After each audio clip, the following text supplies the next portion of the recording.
Cricket lovers gets ready to roll back the years and witness a cracking performance from one of England's finest pacers, Darren Gough. In the second test at Kandy, played from March 7 to 11, 2001, Darren Gough bowled a spell that stamped his name into test match folklore. On a dusty subcontinent pitch where fast bowlers usually have to dig deep, Darren Gough charged in with heart and hustle. In the first innings, he bagged 4 wickets for 73 runs in just 14 overs, including 4 maidens. He set the tone early, breaking through the top order and keeping the Sri Lankan batsmen under pressure with sharp pace and late swing. Then came the second innings and Darren Gough turned up the heat once again. This time he bowled a marathon spell of 22 overs, 6 maidens and returned with another 4 wickets for 50 runs. It was a masterclass in control, reverse swing and pure determination. With 8 wickets in the match, Darren Gough was rightly named the man of the match. His spell was the turning point, helping England pull off a nail-biting win by just 3 wickets in one of the most thrilling tests on Sri Lankan soil.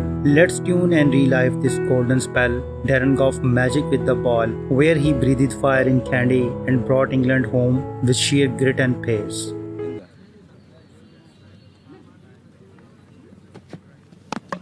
He's dragged it on. Goff's got him. So Marvin Adapatu misses out for once at Kandy. He's scored the 2 double centuries here in Tests, but he's missed out today. Full marks to Darren Gough. Runs over the slips for Adapatu, but not this time. The ball fuller in length, closer to the stumps. Good line from Goff, and it's a nick on. Just a little bit of hesitancy and an angled bat inside edge. The ball drops back onto the stumps. It's a first strike for England. It's 1 for Darren Gough. The bails have gone, Adapatu's gone, and Sri Lanka 21 for 1.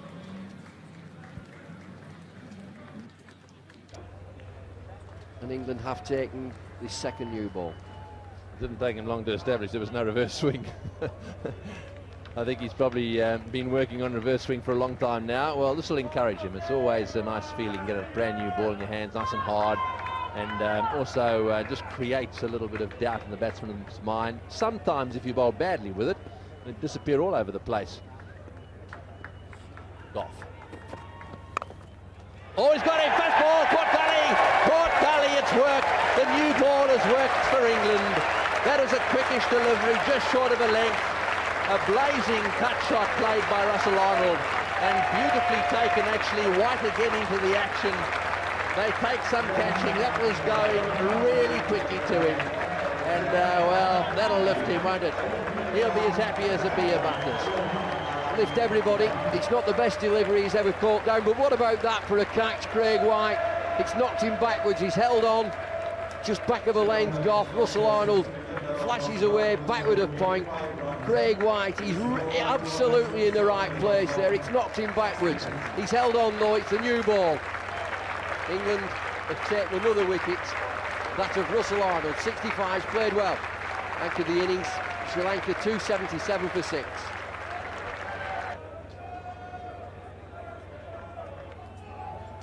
Right, so Kumar Dharmasena is the new batsman. He's a right-hander. He can be a nuisance, Dharmasena. He and Voss have both made a few runs in Test match cricket, but he's confronted with a new ball here. In the air. Oh, what a catch! What a catch! What a catch! Wonderfully taken. Well, it's opportunities like this that can change Test matches. Dharmasena, who's played pretty solidly, hasn't been there for too long. That one bounced a little bit. It hit the shoulder of the bat. It was in the air just long enough for a magnificent catch to be taken by Thorpe. Watch this. You could sense it, you can taste it. He takes off, it's never coming out, isn't that? As soon as he's airborne, that's sticking. Goff again with pace, with fire. Back end of this first day. Good reward for England. Scintillating, stunning catch from Graham Thorpe. Right-handed, flying through the air. 7th wicket has gone down for Sri Lanka. 279 for 7.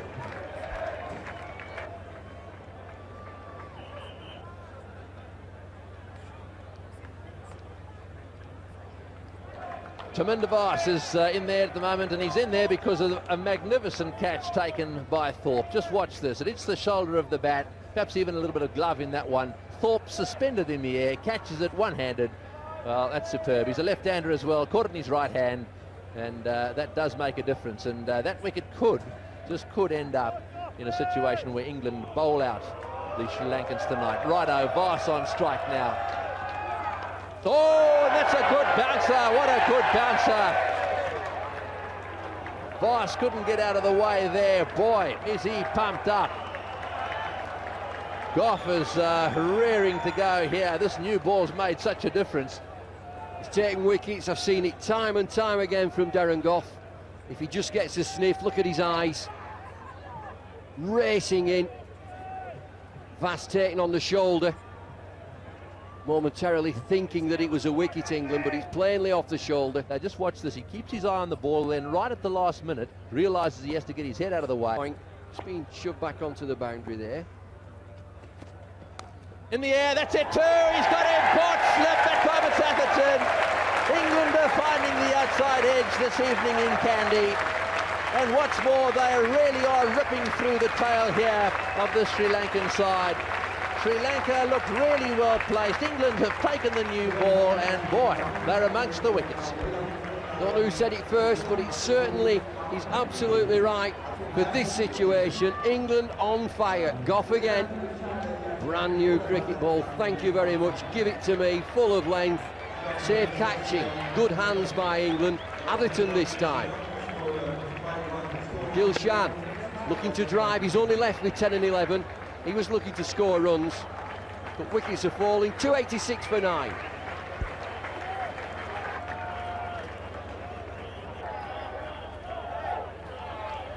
Mathaya Muralidharan. Will they try and get him out, or will they try and smash his fingers? I know what I'd try and do. I've read the script. Both, perhaps not in that order. Right, here we go. He's on strike now. Goff to him. Oh, he's having a go. Have a look at that. Straight over Goff's head for 4. Well, now they will try and smash his fingers. He's absolutely stepped back and he slogged that one straight over Goff's head for 4. Step and fetch it. It's not textbook, it's not pretty, it's effective. There it goes, straight over the fast bowler's head. Look at the eyes, wide open. And another chat bit. Oh, where's that gone? Well, you won't be doing that again. He's still smiling, Darren Gough. He'll give you the... Vice-captain Marvin Atapatu will take the first ball. He's the right-hander. 3 slips and a gully and a backward point. Hussain will station himself at wide mid-off.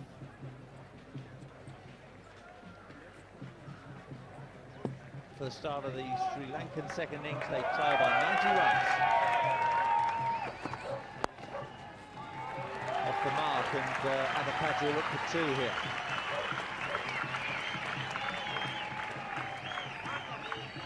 Mop up the tail enders. Goff into Atapatu. Outside edge, Atapatu's on his way. Doesn't wait for Rudy Cook's finger. He misses out twice here at Kandy. That's a great start for England. Darren Gough gets the first wicket. Sri Lanka still 88 behind. And Atapatu's on his way back to the dressing room. Fine start by England. Atapatu just flirting outside the off stump. Ball in the corridor. Just a little bit of bat and a simple catch to the wicket keeper. So this really is a big wicket for England. Atapatu's gone. And Goff has struck. You see the elation, the celebration. So Atapatu is out. England 2 for 1.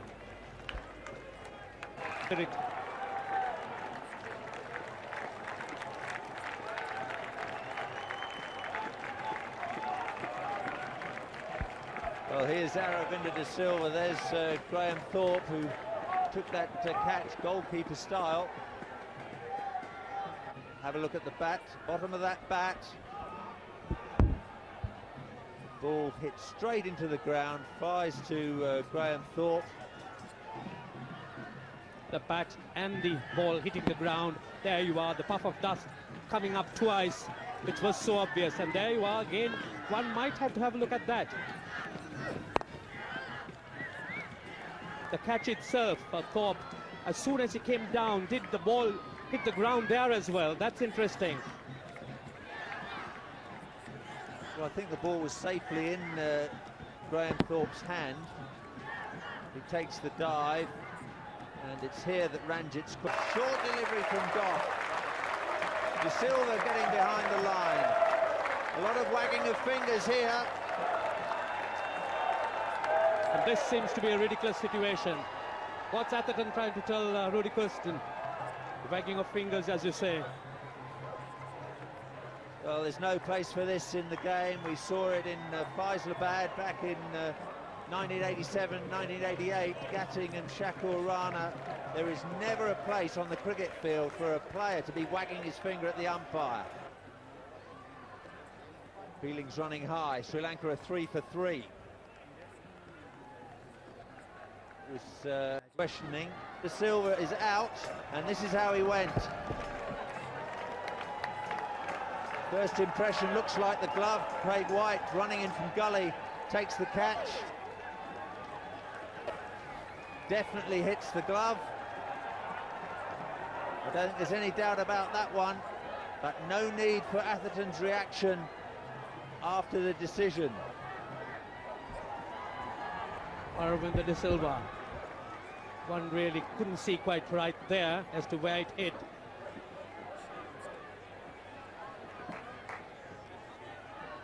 There you are. That's De Silva was certain that he hadn't hit it, but and there you are. That's where Atherton has got his finger wagging. Rough end. There are the two players. It's nothing to do with you, I would think, the decisions. Let's have a look at what exactly happened here. Looked like the glove. White takes the catch. Puts the finger up. England are celebrating. Sangakkara clearly says something. Sri Lankan captain Jaya Surya, after he was given out erroneously by BC Kure, the umpire. You can clearly see there him hitting the ball into the ground as it flies to Graham Thorpe. The England team appealed. Kure went over to his colleague Rudy Kurtzen to confirm that the ball went cleanly off the bat. I don't think he'd have got a lot of help from Kurtzen, but Jaya Surya, understandably absolutely livid, but he threw his helmet around, stood out in the middle, and the match referee Hanuman Singh decided he had to take some action about this. Everything had gone Sri Lanka's way in the first test, but yesterday everything went England's way. Tempers were frayed out in the middle. Atherton had an altercation with Sangakkara, who always seems to have plenty to say, but in his own words, Atherton lost it for a few overs there, and we could have well done without the finger wagging that we saw out on the field.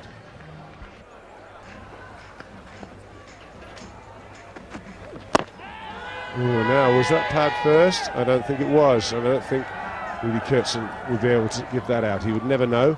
I think it was actually bat, then onto pad. But there was a little bit of reverse.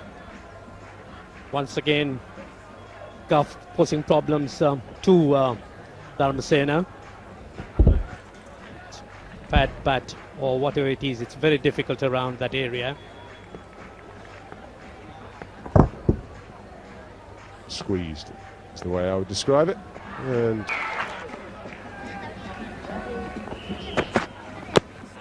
big appeal for LBW. I think there may be some bat on that. Darren Gough, the main appealer. Look at the shape. As the ball comes back into Chaminda Vass, big inside edge onto the top roll of the pad.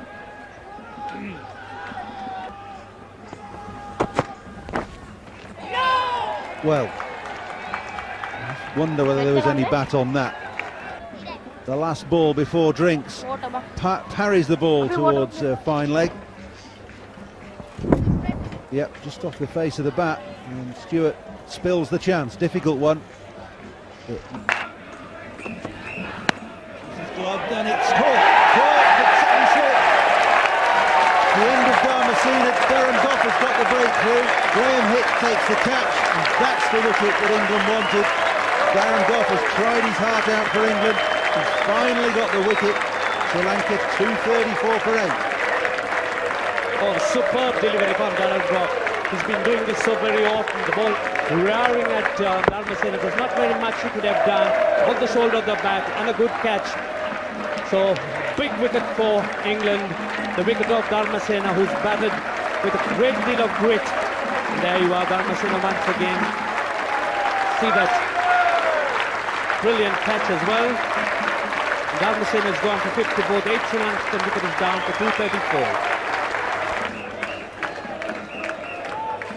Zoysa is the number 10 batsman for Sri Lanka, replacing Kumar Dharmasena, who made a very, very good 54. Undone finally by a beauty from Darren Gough that bounced left in. Couldn't do much about it, just gloved it. And Graham Hick takes a good catch, left-handed above his head, jumping in the air. It really is quality cricket from England to end a fine innings from Dharmasena.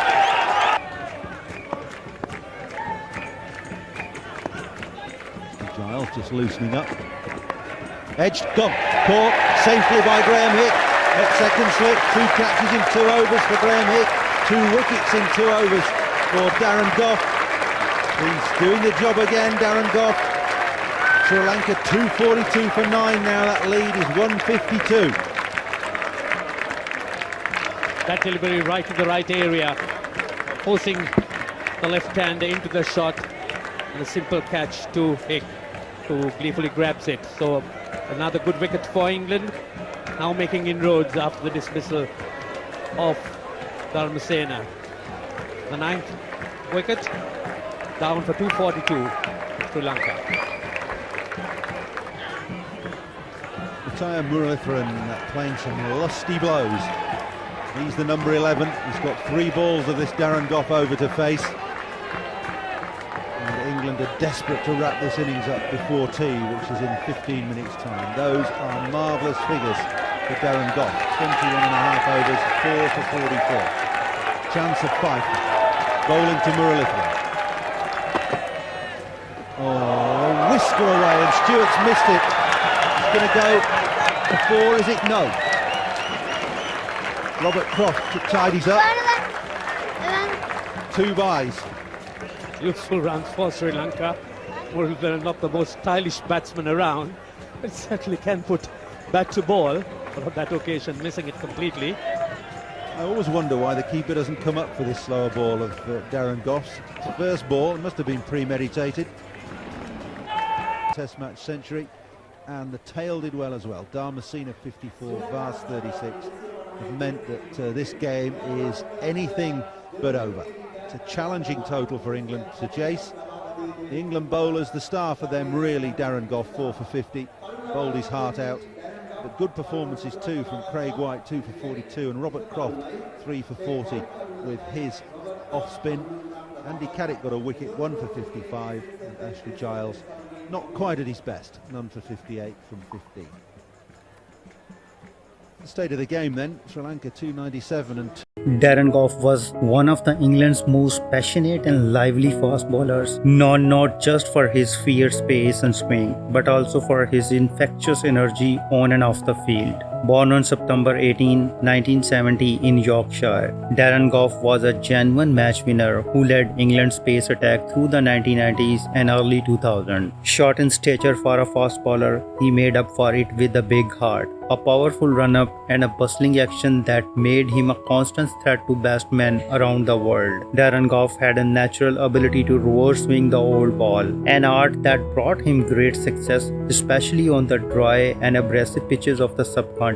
His career was filled with memorable moments, including his heroic spells against the West Indies, Australia, Pakistan and Sri Lanka. He was particularly effective in test matches, but also a vital cog in England's ODI side, where he finished as one of the country's leading wicket takers. Darren Darren Gough charisma extended beyond his bowling. He was a team man, a motivator, and someone who brought fighting spirit to the dressing room. After retiring from international cricket, he remained a beloved figure in the sports through commentary and media work. With 229 Test wickets and 235 ODI wickets, Darren Gough's legacy is that of a warrior who gave everything for his country every time he stepped onto the field. If you like this video, please comment, share and subscribe. Thanks for watching.